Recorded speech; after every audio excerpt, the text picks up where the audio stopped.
Алдыңғы сабағымызда мына user list әкелгенді көрдік. Енді мына жерде тіркелгенді көрейік.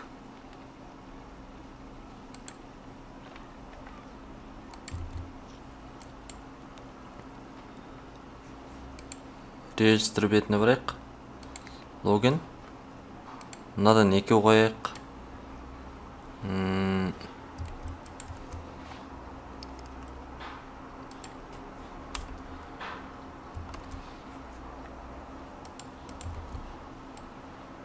Ат жаза салайық деді.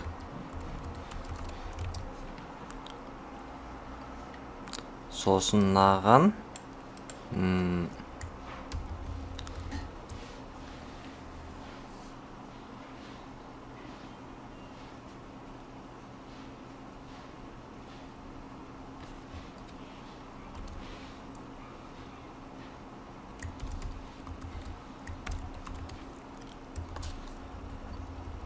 тіркелу бетіне бар деп.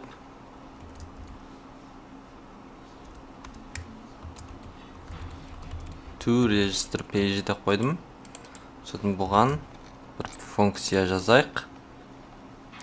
Login деген ғой.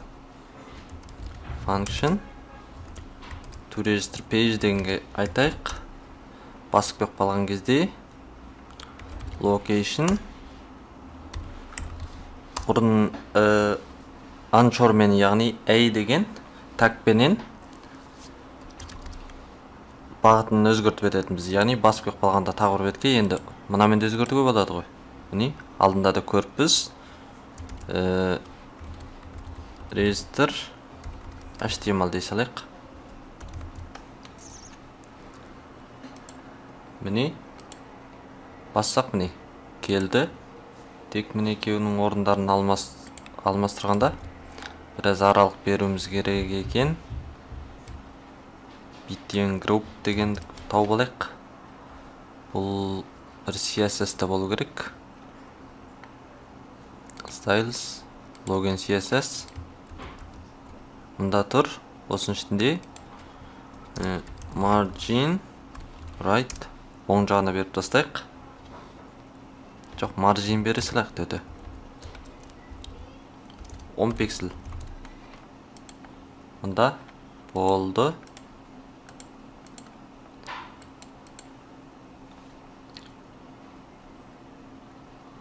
Мұнаны басқанда тіркелу ғой. Email немесе паспорт қате дейді. Ал мұнаны бассақ, регистрге барды. Енді регистр дегеніміз қайда тұр? Мұнда тұр. Осында мұнан битбекке қойып тастайық. Регистр болған соң логин болу керек болсын. Не болмаса регистрді басқаннан кейін. Жоқ, қойып қояйық. Жаңағы индекс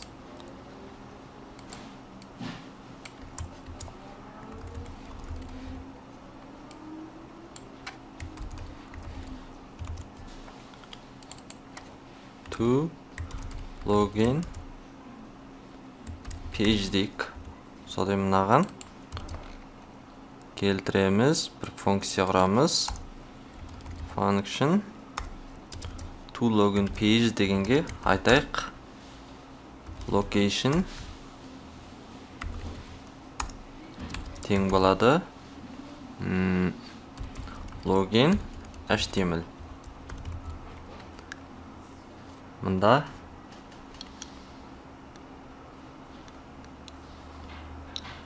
регистр болғаннан кейін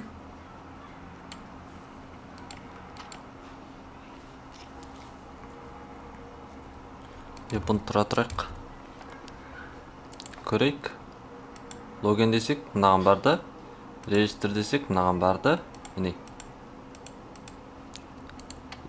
Өзгешелеу қылайық. Direct деп жазайық. Яғни бағытын белгілейік. Мынағанда сөйтіп жазайық. Direct. Регистрге бар.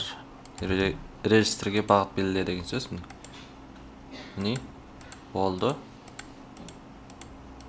Мынау ештеңе етпейді. Өздеріңіз түзеп алсаңыздар болды.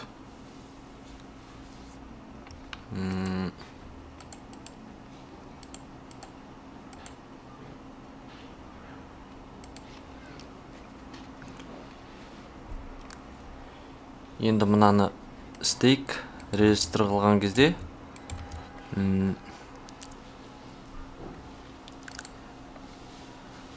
бұның қағидасы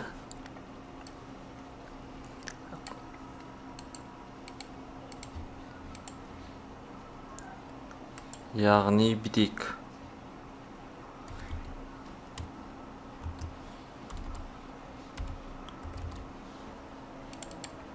Зизидейік.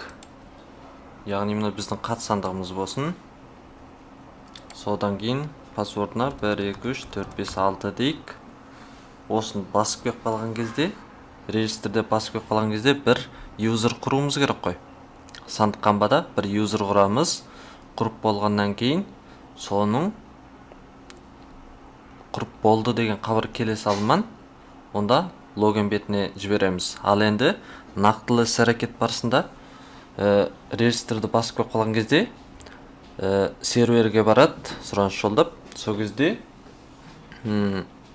қатсандығыңызға, мына жазған қатсандығыңызға бір код жібереді, не болмаса бір жалғаным жібереді, әйтеуір сондай бір сурет жіберуі де мүмкін. Әуелі соған барғаннан кейін, соның ішіндегі сол істе деген жұмысын істесеңіз, содан айланып кеп, сол жіберген кодын осы серверге қайта жолдайды деген сөз ғой. Қайта жолдаған кезде ол сіздің аккаунтыңыз екендігі сол белгілі, яғни сіздің аккаунтыңыз екенін білдіреді. Содан кейін осыны тексеруден өткізіп, содан кейін сізге регистр деген, яғни юзер қосуды атқарып береді. Содан сіз осын тіркеліп кіргенде барып, тіркелгенде барып, оны кіре аласыз. Сондықтан бірінші тіркелу. Біз оны қарапайым. Біз не деп жазып біз көрейік? Add user. Іздей салайық. Add user. Мұнда тұр екен. User жіберуіміз керек екен. Ода email мен паспорт болса болды екен. Одан формнан жіберіп отырмыз. Міне. Form деп жазып қойғам мен. Яғни регистрді басқан кезде міне. Біз бұлай келтірдік қой. Енді бұны user info дегенде біз бұлай сақтаймыз. Алдында осылай сақтай салғанымыз. Form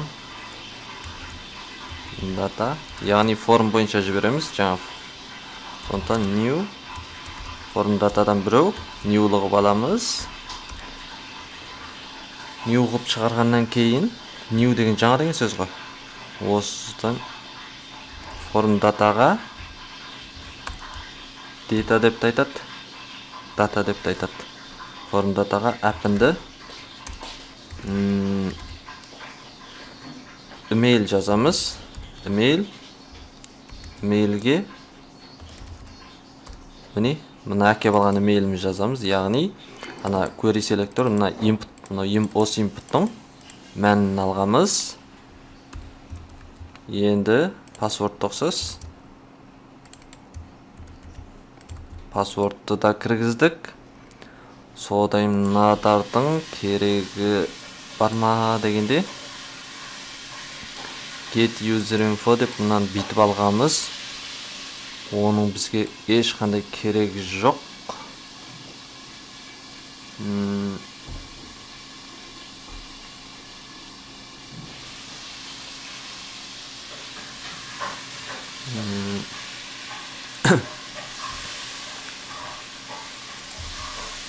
Мұнағы талдауымыз екен. Қайсы талдау дегенде біткен кезде мұна user бар ма деген біз мына жерге талдау жасамаппыз. Бірақ ештеңе етпейді. Қайталанса қайталана берсін. ID-дар оксомойт. Мисалы, bir mail мен екі аккаунт бітіріп алғанға. Оны біз жауып тастайық. Қажет жоқ. Орындатап келді. Мына жақта бүйтіп жазғанбыз ғой. Енді var XML HTTP request жазамыз. Timeout жазудың керегі жоқ. Timeout деген мынау уақыт. Қандай уақыт дегенде, мысалы сіз сұраныс жіберген соң, міне 10 секунд ішінде жауап қайтып келмесе, осыны тоқтата салады. Біз мұнан жазуымыз керек. Open Xashare Open нені ашамыз? Add user'ды постпен жібереміз. Мұнда пост, міне HTTP пост деп жазып қойғам. Постпен жібереміз және адресі қай жер?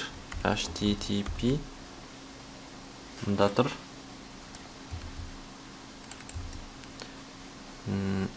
Мынау add user болатын. Осы адреске жібереміз. Xashare send нені жолдаймыз дегенде формдатан жолдап береміз. Формдатан жолдап беріп, содан кейін бұл келген кезде, яғни жолдап бергеннен кейін бір мән қайтады ғой. Onload тең болады function, яғни қайтып келген мәнді түсірген кезде функция егер деп талдау жасаймыз, Xashare'дің статусы не болмаса статус текст десеңіз де болады. Бірақ біз статусын істейік. 200 болса дейік, сәтті қайтып келген болса,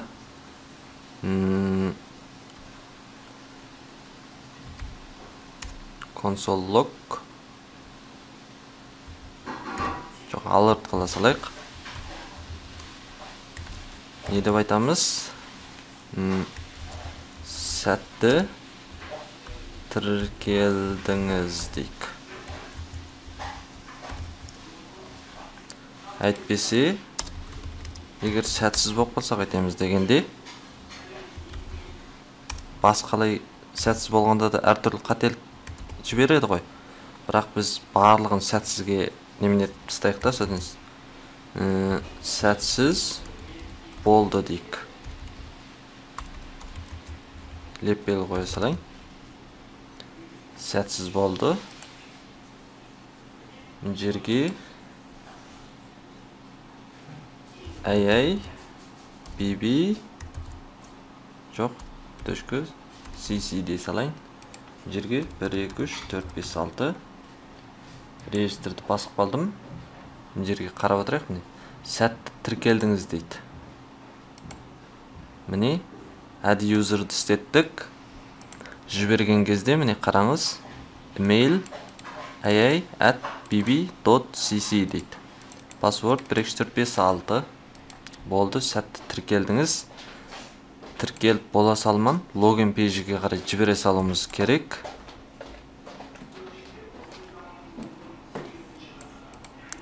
Ескертуді басқалай белгілеу керек әсілі.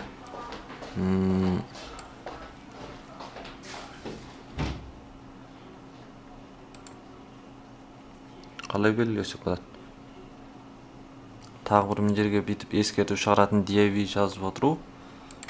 Әзір біз үшін әуре. Біз біліп қана қойсақ болды. Console log.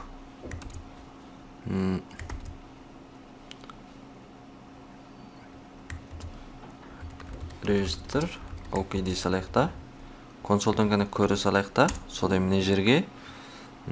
Location.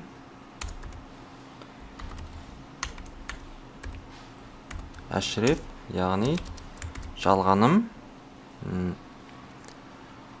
Login бетіне апарасасын.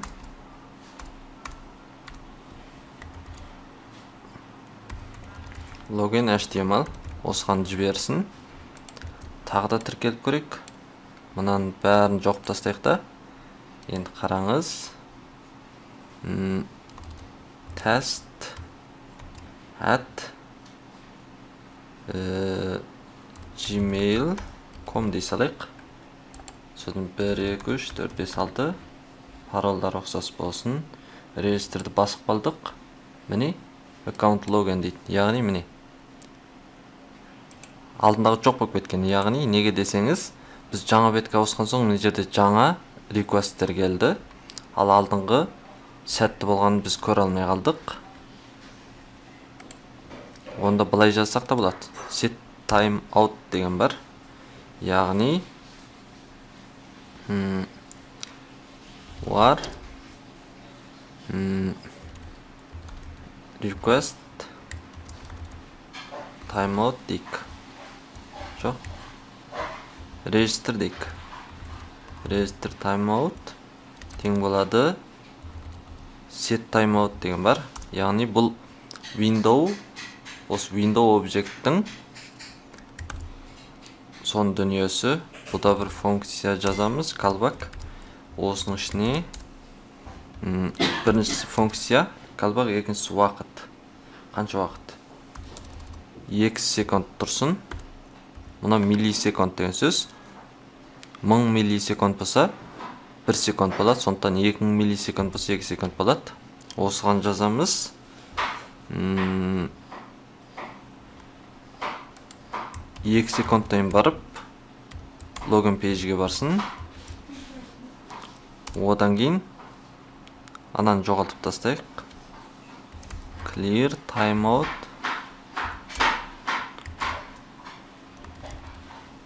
Time out. Яғни бұны бірінші рет memory'да сақтағаннан кейін өшіріп тастап отырғанымыз жақсырақ. Өшірмесеңіз де болады. Бірақ бірнеше жерде қайталанып істетілсе, не болмаса сөйткен кездерде өте үлкен қателіктер тудырады. Бірақ бұл әдетте фронтендте өте көп қателік туғызу орайы жоқ. Бірақ ойындар жасаған кездерде көптеген осындайларды қолдануға тура келеді. Сол кездерде қателіктер көп шығады. Мына жерде бір әс неғып жүр. Содан мына жерде көрейік. Логинде жүр ғой. Регистрге барайық. Содан кейін 123@123.com дей салайық. 1234556 регистрді. Мына жерде консолды ашып қояр. Қараңыз, ештеңе жоқ әзір. Регистрді бастық. Регистр окей дейді, 2 секунд. Міне, 2 секундта мына жаққа келді. Да. Осылай негізі. Енді регистр окей болса, логинге барайық. Логинге барған кезде әзір тіркеліп болдық қой. Юзерларды көрсек болады. Алдында бүйтіп 1, 2, 3, 4, 5, 6 деп кіргенбіз. Не кірген кезде міне юзерді қараңыз. Міне. Мұнда тұр. Біз енді осы кіруді өзгертіп бастайық.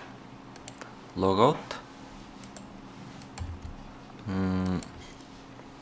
Кірген кезде біздің сақтап қойған мына браузердағы сандық мәліметіміз емес. Мысалы біз алдында мына жерге сақтадық қой. Application local storage'дің ішінде міне false true деп осылай істедік қой. Енді бұны жоқ тастайық. Керегі жоқ. Содан кейін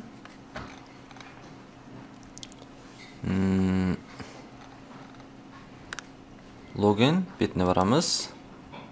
Регистр болып кетті. Request, мұнан бәрін өшіріп тастайық. Мұнан да өшірейік. Мұнан да өшірейік. Логин. Және регистрді көрдік. Қалай тіркелуді. Енді логин тоқсас осымен. Мұнан жазғамыз. Не биттік. Логин қылған кезде мұнан мәндерін жолдап береміз. Login деген жазылып па, көрейік. Login. Бұнда жазып қойыппыз. Email мен паспорт жіберсек болды екен. Жіберген кезде бүйтіп кеп бізге бір токен деген қайтарып береді екен. Бұл сияқты нөмірсіздерді өстіп тіркеліп кіргенде қайда барса да бір токен деген нәрсені ертіп жүреді. Міне қараңыз, көрсетейін. Бар. Бұны не деп айтайық? Form data, bu da сонымен ұқсас болсын. New form data. Басқалай бүйтіп ішіне жаза салуға да болады. Бірақ біз осы сияқты іштен істемей қояйық. Мен ылғи өстіп жазып әдеттен қаппын. Сіздер қалай жазсаңыздар да бірнеше түрлі жазу жолы бар. Email дегенге emailimiz келеді. Қатсандығы form doğru болып кетті ғой. Form data append, яғни ішіне кіргізіп жатырмыз ғой. Осы form datаны толтырып password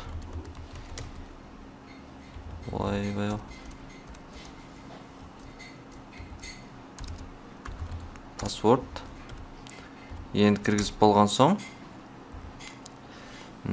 var exasher. Мұнан өзіңіз жазсақ та болады. Request деп жазсаңыз да болады. Бірақ көбінесе exasher деп жазады. XML, HTTP request біреу құрамыз. Осыны құрып болғаннан кейін exasher open деп ішіне сандық мәлімет енгізіп тіркейміз, бәрін даярлаймыз. Open дегенде қайсысы пост жібереміз. Кірудің өз пост қой. Пост. Мынауым істемей қалды ма?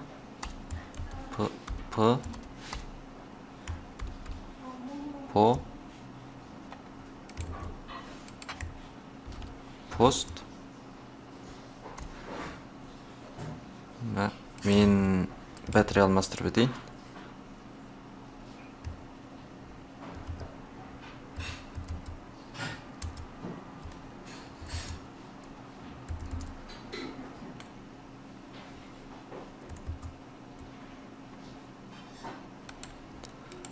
Open дегеннен кейін post, posттан кейін адрес, жаңаректе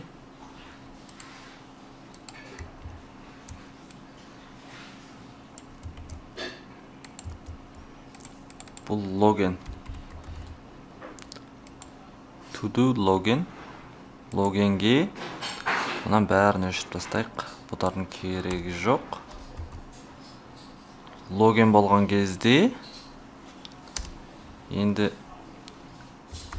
exasher жіберіп осының сандық мәліметін алуымыз керек қой. Жерді ашты, енді жібереміз. Жіберген кезде функция деп алайық. Функция. Бұл функцияның егер exasherдің статусы 200 болса дейік. Тепеден 200 болса console log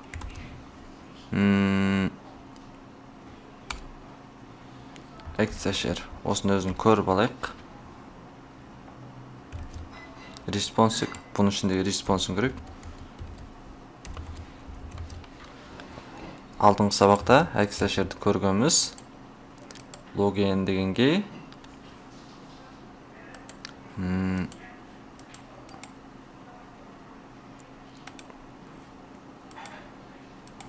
2, 3, 4, 5, 6. Бұның ішінде ештеңе жоқ. Мұнан тазалайық. Консолды тазалап қояйық. Кірсек ештеңе жібермеді ғой. Login, былай, no былай.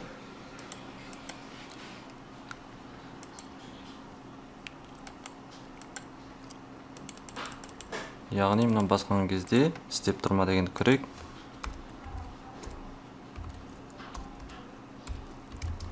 Бірді шығарса істеп тұр деген сөз.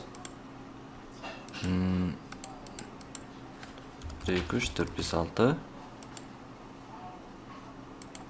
1 істеп тұр. Бірақ мұнан жібермеді. Әксәшерді келтірдік.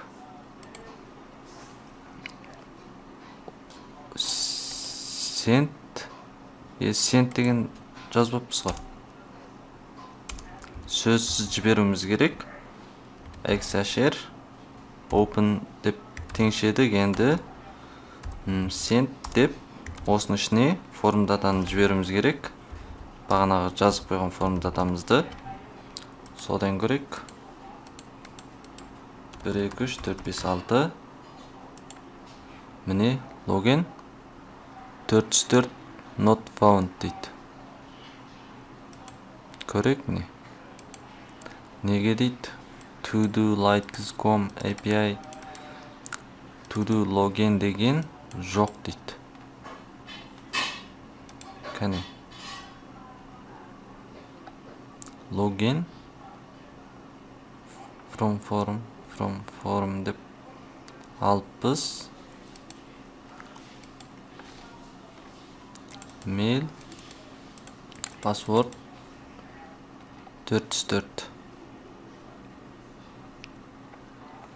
API to do login.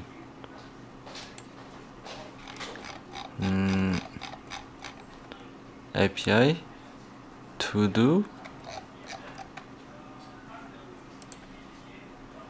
login.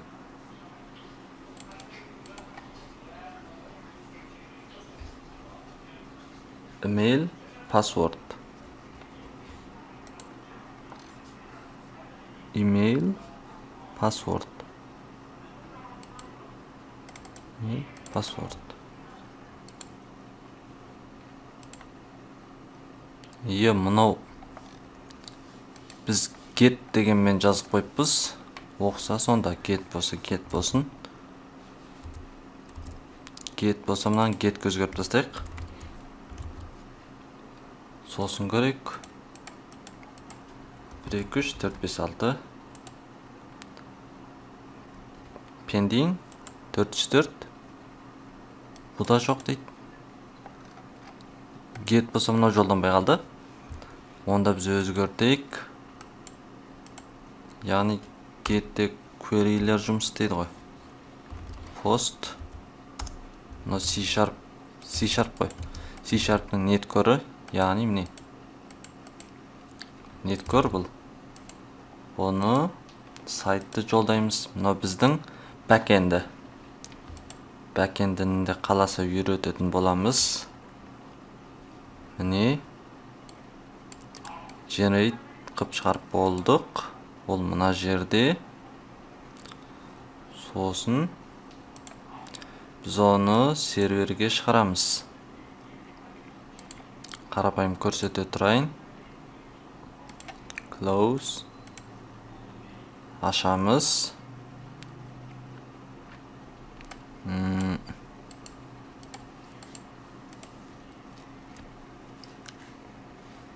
Не менің IP адресім? User share nginx. Осының ішінде to do деп кіргізіп қойғам. Осыған кірсек болды.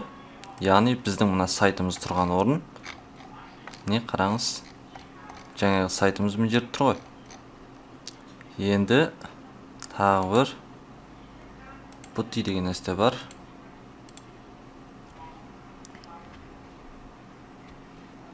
Мен root user'ды өзгерткем жоқ. Тек қана паролын өзгерте салғам. Кірді. Содан кейін сайтты тоқтата тұрайын. Supervisor CTL stop to do деп сайтты тоқтатам.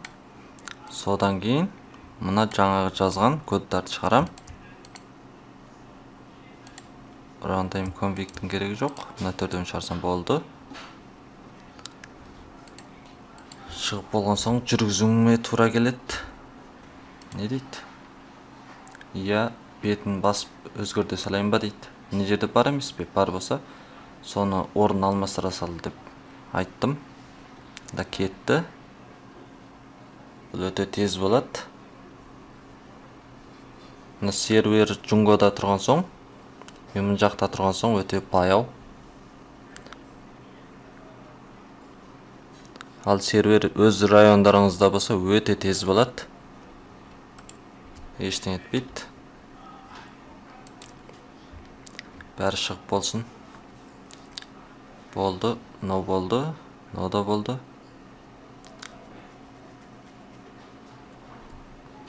Мынау да болды.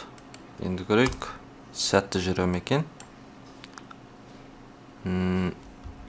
Тексеріп көрейік, қалай болып жатыр екен. Статус, to do, running дейді. Не? PID мынада, 9 секундтың алдында дейді. 9 секунд бопты. Болды. Сәтті жүріп жатса өшіре салайын да. Енді мынаны пост өзгертем. 1, 2, 3, 4, 5, 6. Кетті. Міне 200 қайтып келді. Міне сәтті болды. Mail паспортты жаңа форм дата арқылы жібердік. Қайтып келгендегі мәні клиент дата және дата дейді. Мұны бағана токен қайтарып бердік қой. Бұл токеннің маңызы зор. Сондықтан біз тіркеліп кіргендігін бейнелеп токенді жазамыз. Логин. Мына жерде респонстың дата деп айтсақ та болады, дата деп айтсақ та болады. Қалауыңызға қарай. Тағы да көрейік. 1, 2, 3, 4, 5, 6. Консолға қарап отырайық. Мына жерге. Undefined дейді. Біз қате жазып қойдық па? Мұнаны біз JSON парсы қыламыз. Анау string type'тағы мән ғой. Парсы. Енді осын парс не болып кетті ме? Xhash'ердің респонсын парсы қыламыз. Содан оның JSON қайланғаннан кейін датасы. Көрейік. 1, 2, 3, 4, 5, 6. Міне өте сәтті түрде алдық. Содан кейін мұны бізге керек нәрсе var токен тең болады. Мынандай дейміз. Енді тіркеліп кірген кезде токенді сақтап қоюымыз керек. Оны кешегі сияқты local storage. Бұны өздеріңіз әдемілеп жазбасаңыздар болады. Бірақ мен төте жасалайын. Set item токен. Токеннің мәнін токен қыла салайын. Не қарайық. Егер сәтсіз болып қалса айтайық. Alert қып көрінетін қылайық.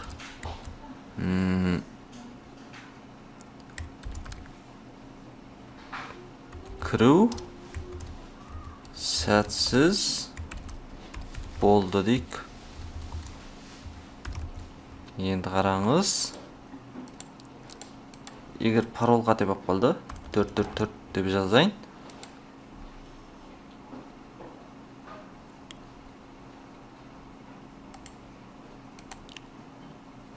Міне сәтті болып қайтып келді, бірақ статус, біз мұнан статусына талдау жасайық. 200, мұна статус. Біз берген сандық мәліметтің ішіне де мұнандай қойдық. Ал мұны тіркеу сәтсіз болды. Енді мұнан бұлай жазайық. Егер осының статусы тең немене болса дейік.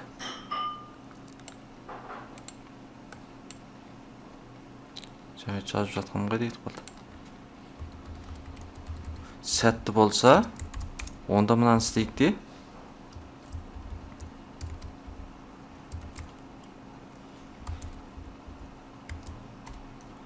Ал сәтсіз болып қалса, мынаны істейік.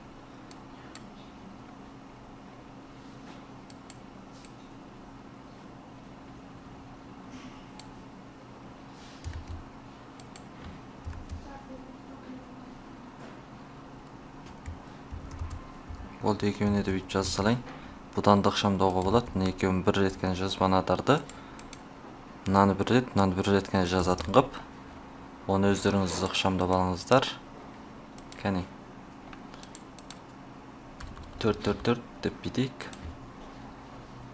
Тіркеу сәтсіз болды дейік. Ал оның бізге қайтарып берген жауабы да бар. Мысалы, email немесе паспорт қате дейді. Оны да көрсетуге болады. Message, яғни alert дегенге осының message'ін.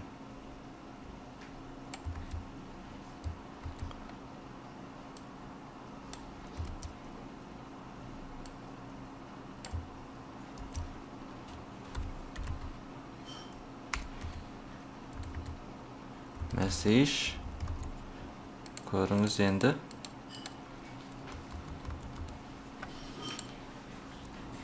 Email немесе паспорт қате дейді. Жарайды қояйық.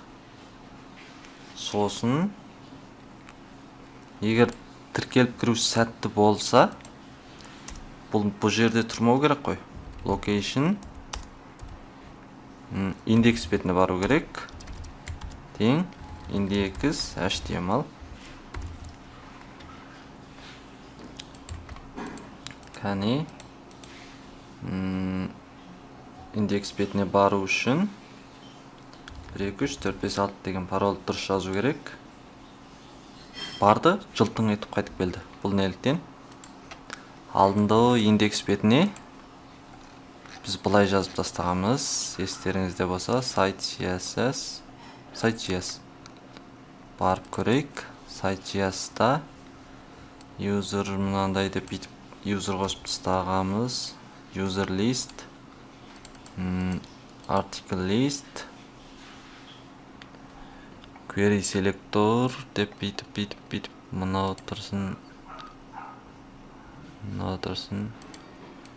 Set user. Мысалы не? Мынандай функция жазғанбыз. Бұны бұлай жазуымыз керек енді. Сіздерде өстіп жазбасаңыздар да болады, бірақ мен бұлай жаза салайын. Local storage, this-ті жазбай қояйын. This деген осы Windows-ға қаратылады. This-ті де айта кетуге тура келетін сияқты. Бірауын тұра тұрайын. Local storage-дің get item. Жаңа токен деп сақтадық емес пе? Токен бар болса болды. Тіркеліп кірген болсын.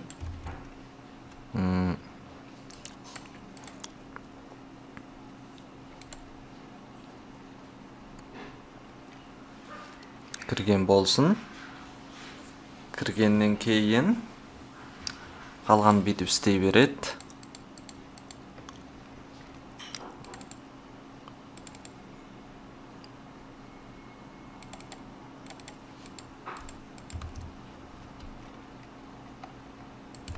Кәне көрейік. 1, 2, 3, 4, 5, 6 да кірді. Не get user list деп бұнда алды. Article listті алған жоқ. Өйткені біз article қосқамыз жоқ. Article қосатын бет, соны жазамыз. Userді жаңа ұқсап бас жағынан register қып, яғни тіркеліп кіру арқылы қып қойдық. Енді article'ді осы user жазатын қып істеп шығайық. Міне істеп тұр. 1, 2, 3, 4, 5, 6 мұнда. Мұна барлық беттерге сондай орнатуымызға болады. Не болмаса қораптап, яғни ықшамдап, пакетке салып, яғни өздеріңіз бір осы мынандай нәрсе жазуларыңызға болады. Мысалы, ауыз деп қояды. JS деп, осының ішіне бағанағы логиніңіз бар. Function login manager деп, одан кейін тағы өзіңіз көп деген нәрселер жазуларыңызға болады. Осының ішінде осыны тіркеліп кірді ма, жоқ шығып кетті ма, қашан керек, тіркелгеніне қанша уақыт болды, сол сияқты сандық мәліметтер сақтайтын. Одан қайсы беттерді тіркеліп кірсе ғана көреді, қайсы беттерді тіркеліп кірмесе де көре береді деген сияқты. Осы сияқтыны өздеріңіз мына сияқты құрбап ішіне жаза берсеңіздер болады. Бұлар енді сайт жасауда үнемі қолданылатын әрі негізгілер тіркеліп кіру сайттарында.